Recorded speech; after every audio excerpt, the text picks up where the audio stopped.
The U.S. housing market is at the mercy of the Federal Reserve and their monetary policy these days, and they are on track to keep raising interest rates through 2023.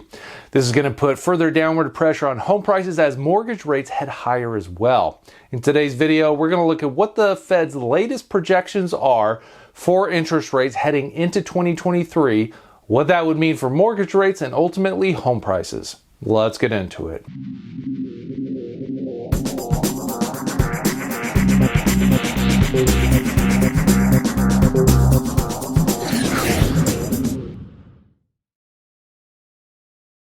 If you like forward-looking housing market analysis that informs you like few other channels can, go ahead and hit that subscribe button down below. Today we're doing the housing market crash update, which we release about once a month, looking at the latest trends in inflation, mortgage rates, and Federal Reserve policy to see the possible paths for the housing market in the months to come.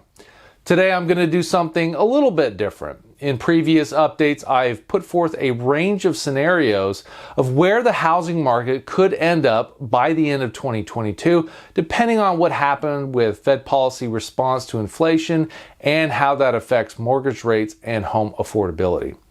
This time around, I'm going to stretch the scenario out into 2023, which is becoming more relevant as we are already in October and approaching the end of 2022. And I'm only going to be looking at one scenario, specifically the Federal Reserve's dot plot, where it suggests the Fed funds rate could be by the end of 2023. And at this point, you may be asking, what the heck is a dot plot? The short explanation is that it is a visual representation of the individual projections by Fed officials of where they think interest rates will end up in a given calendar year. The latest projections were released on September 21st, and we're going to be looking at where they currently think their Fed funds rate will end up in 2023. Now, keep in mind that these are the Fed's own projections and are not set in stone. They could definitely change as more economic data comes in. That being said, we're going to use their current projections for the scenario we test in today's video. Based on the dot plot, most of the individual projections by Fed officials are clustered between 4.25% and 5%. For this scenario, we're going to assume they get to 5% by the end of 2023, which would cover the most extreme case from their projections. Next, let's consider the timing. Most people expect the Fed to raise their Fed funds rate by 75 basis points in November, which would put the rate in a target range between 3.75% and 4%. At some point, the Fed is expected to slow down and see how their policy actions so far are affecting inflation and the labor market, so we'll assume they raise by just 25 basis points at subsequent meetings until they get to 5% and stop there, which would happen in May 2023. Given that trajectory, let's now look at what that would mean for mortgage rates. After modeling how the higher Fed funds rate would affect the bond market and through that mortgage rates, I find that the average 30-year mortgage rate would reach 7.6% by May 2023. That is going to put enormous pressure on housing demand, and prices would have to come down so that homes are in a more affordable range. For those of you who have watched these videos before, you know that I take an affordability approach to assessing where home prices are likely headed.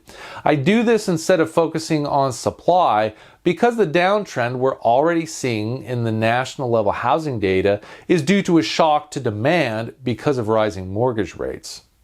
In my measure of affordability, I find that the current average housing payment as a share of the median household income was at 37.1% as of August. We're still waiting on the latest housing data for September, but this is down from the peak of 38.3% back in June.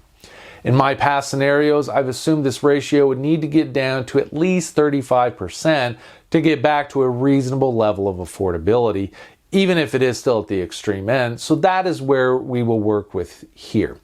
To get back to 35% and mortgage rates are rising, prices have to come down.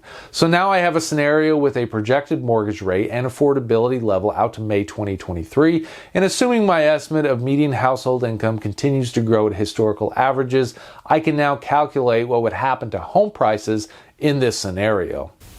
After plugging in all the numbers, I find that the median price for a home in the U.S. would reach about $330,000 by May 2023, a 20% decrease from the recent peak of $411,000 in May of this year.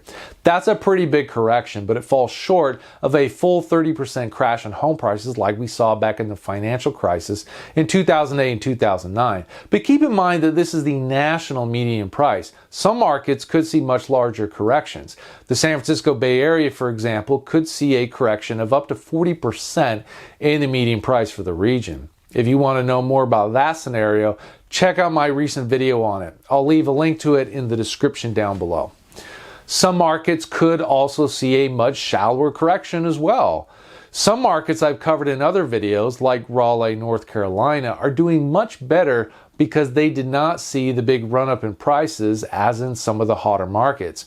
We'll be getting new housing data for September in the next week or so make sure you're subscribed and hit that notification bell down below if you want to see my next analysis video when that data comes in. We're also awaiting how the Federal Reserve responds to the latest inflation figures at their policy meeting in the beginning of November. A lot going on, and I'll cover it all for you as those data points come in, and I'll also be doing more regional analysis videos as well. If you found this video useful or at least mildly entertaining, please leave it a thumbs up to support the channel and help it grow. Thanks for stopping by, and I'll see you in the next video.